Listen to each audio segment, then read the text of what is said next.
So basically, the Creative Aurvana Live or the Creative Aurvana Special Edition headphones, they're available for $15 on Woot. Woot, and I'm not associated with Creative. I just think these are a hell of a deal, and you guys should check it out. To get this for $15 is insane. Okay, so I'm going to go ahead and talk about the sound, and then I'm going to talk about the original version, because this is actually it's called a special edition because there used to be another one. So I think these actually sound amazing, and to get this for $15 is ridiculous. If I had to explain this in layman's terms, in the most simplest way, it reminds me of the AKG K371, but with a little bit more bass. Is the most easiest way I could explain it.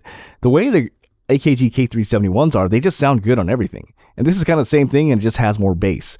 So if I had to explain this from a standpoint of how it works on different areas, the bass, I would say, is not neutral. It's definitely more fun, right? It has more bass, but it's not a bass head cannon.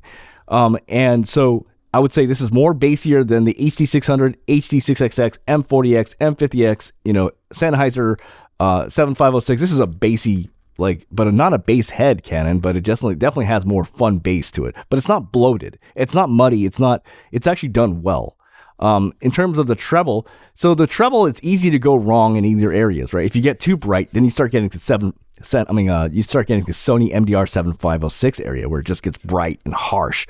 But then if it's a little bit too low, then you start getting to like HD6XX territory where it kind of sounds a little muffled sometimes, a little a little veiled. So it's neither of those. It's right in the middle. It has good balance. Female vocals sound correct, but they don't sound super harsh or sibilant. But at the same time, they don't sound rolled off. It doesn't sound like fuzzy, and it doesn't sound like their voice is going and it sounds like this. I hate that. I hate it when treble does that. It doesn't do that.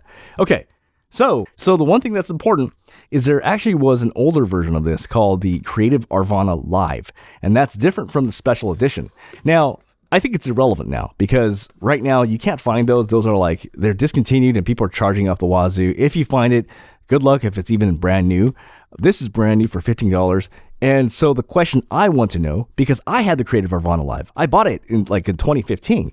The thing is, my question, and this determines whether the SE is better or not. If the SE has less bass compared to the original, then the SE is better, in my opinion. Because I feel like if you add more bass to this, and then you start reaching that point where it gets overwhelming, this is at that point where it's not. You know what I mean?